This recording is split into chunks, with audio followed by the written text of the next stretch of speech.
Bill to an air show, and he knew right then and there he wanted to be a fighter pilot. And boy, has he gone full circle. They say Davai Politim, which means let's fly in Russian. Let's go, Bill.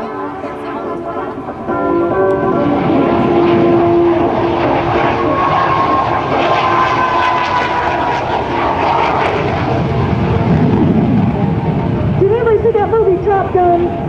Guess what, you guys? This is a real McCoy. We did not have a MiG-17 in the United States at the time. So we used an American plane that made it look kind of Russian and scary, and it wasn't that. They had a $100,000 reward for anybody that could defect in one. And guess what? Or capture one. We didn't have to pay that money because somebody, I think it was Victor Belenko, defected in one. So that $100,000 just went to the wayside. But Bill Fenn, he spent 40 years as an Air Force fighter pilot and guard pilot. And this was his adversary.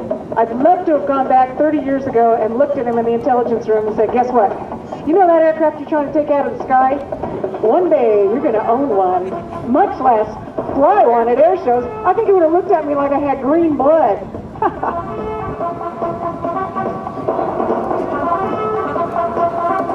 Bill's got more time in a MiG-17 than any American pilot. I got to tell you, this thing, Disneyland lost a lot of revenue when he got this aircraft. We can't get him out of it. And if it didn't run out of fuel, we never would. If he stayed an afterburner, you guys, he'd be out of fuel in 10 minutes. That's it. The Russians would purposely make sure they didn't have a whole lot of fuel capacity so somebody wouldn't defect in them. You have to be married, so hopefully you like your wife. So you want to come home. And this is the Russians' first supersonic jet aircraft. The smoke you're seeing right now, ladies and gentlemen, are smoke generators. Believe it or not, they're worth more than the aircraft. And we put them underneath there on purpose. That's where they did some air-to-ground bombs. They could do up to 500-pound bombs, but we do that for the air show during the day. And then Bill, at night, I don't know if you guys saw a UFO last night, Bill does the only jet fighter night aerobatic pyrotechnic act in the entire world, and just where you see the smoke, he's got fireworks coming out of it. It is just unbelievable.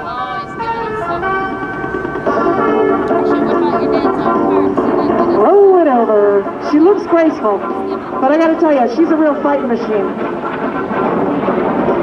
The aircraft is powered by what they call a VK, or 1F Klimov. It's basically like an overgrown garbage disposal.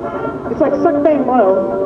You can throw Red Bull cans in there. That's what we do every night, just to get rid of them. So if you have any extra, just bring them up front here, I'll get them down.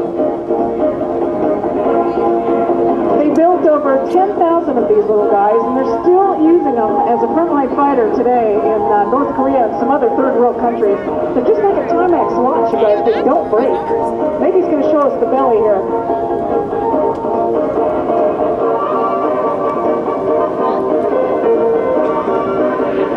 There we go. We just painted the bull and sun underneath the wings. It's a big deal to us. Okay, Bill flew the F-100 Super Sabre. In its day, it was like the technology of the F-16 over here. And that was the aircraft. And again, he came to an air show, he knew he wanted to be a fighter pilot, and he did it. He went full circle, you guys. Fighter pilot, 320 combat missions in Vietnam in 1 year. I think he was pushing people out of the way so he could fly. Then he was an airline pilot. He was a test pilot, guard pilot, as you know, corporate pilot, owned his own fleet of airplanes. And I got to tell you, he said, this is it. I'm not going to fly anything else. This MiG-17 is all I need.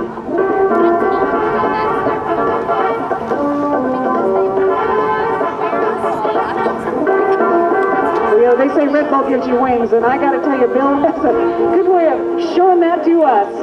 600-mile-an-hour pass.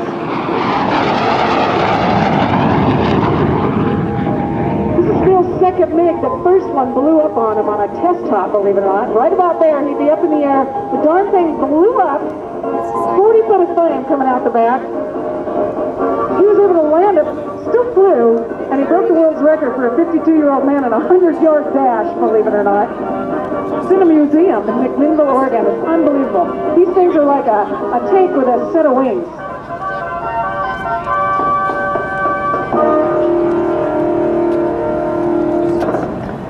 The kill ratio in Vietnam, the MiG-15 was the predecessor to the MiG-17, and I got to tell you, it was 10 to 1 our favor. And then when this little MiG here came out in Vietnam, it dropped to 1.5 to 1. And that's why we couldn't figure it out, and that's why the Top Gun movie came out.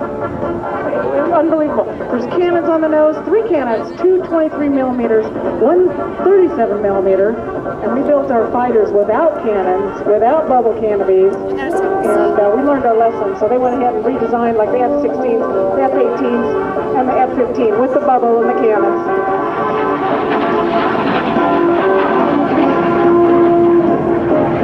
Just like our Air Force Thunderbirds, the Soviet team has a fleet of Fresco A's, which are without afterburner, and they're red on top, silver on bottom, and they do shows just like our Thunderbirds over there do.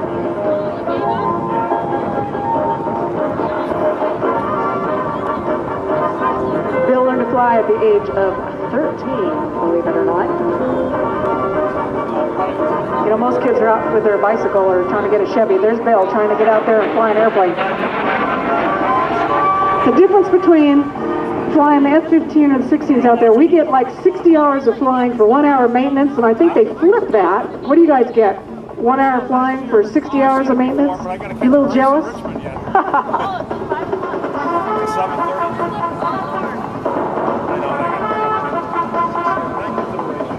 You know, if we didn't run out of fuel, I don't think Bill would ever get out of this airplane.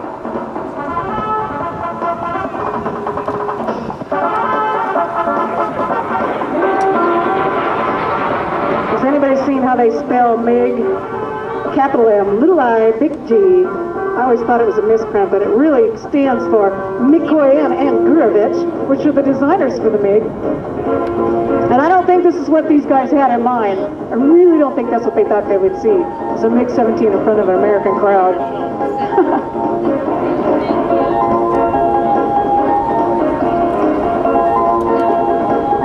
You notice we're not talking to Bill? There's some horrible voices going on there. He is pulling 8 to 9 Gs. And he is wearing a G suit. But ladies, there's no air conditioning and no bathroom in that plane. This maneuver he's about to set up for is his favorite one. It's the reason for him to come out here and do this. He's going to bring it right down on the deck. Hopefully he had his Red Bull so he's feeling sharp. Courage in a can, I call that. Bring it right down on the deck. Then he's going to pull it vertical. In 3 seconds he should be at 12,000 feet right now. Let's go. Kick in that afterburner.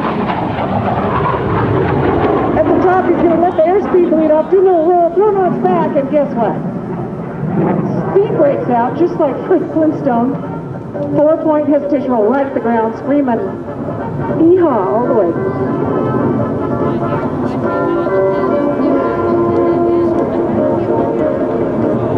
You know, they don't have any wings. The wings don't have any fuel, so if they took a hit, they'd still move.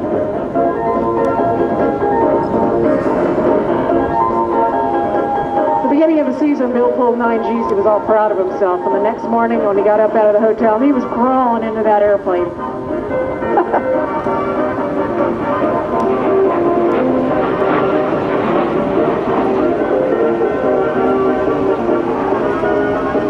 About 40 countries use this aircraft. I'm telling you, it was one of the better ones. Cuba, Czechoslovakia, Poland. This one's a Polish Slim 5, by the way. China, Mongolia, Syria, they're all over.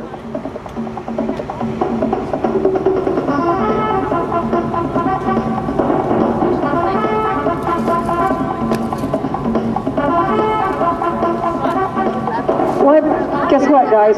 This is Bill's retirement. Any of you guys trying to retire out there, forget it. Can you imagine this? This is his retirement. Bill lives in Beverly Hills, California, so we hop like frogs all the way out here. He's only got like an hour and 10 minutes of fuel, and we have to stop and get more fuel, nitrogen for the brake system. Now we got what we got, a dirty pass, flaps down, gear down, speed brakes out, slow roll.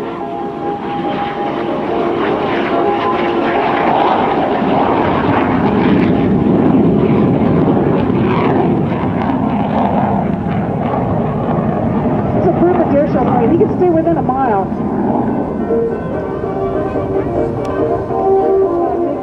because again, they don't have hydraulics for brakes, they have air, so there's the brakes on the stick. So we'll see how he does when he brings it on in. He can be all over the runway, but I think Bill's got this thing figured out by now.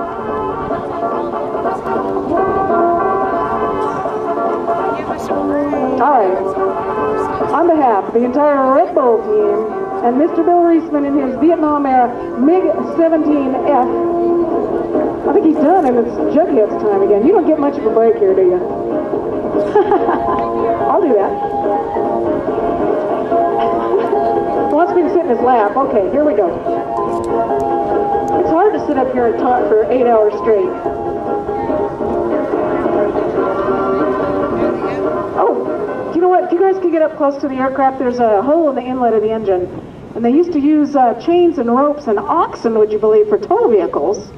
Can you imagine that? Can we simulate that tomorrow, Jughead? Get a cow out here? There's got to be somebody out here with a cow we can borrow.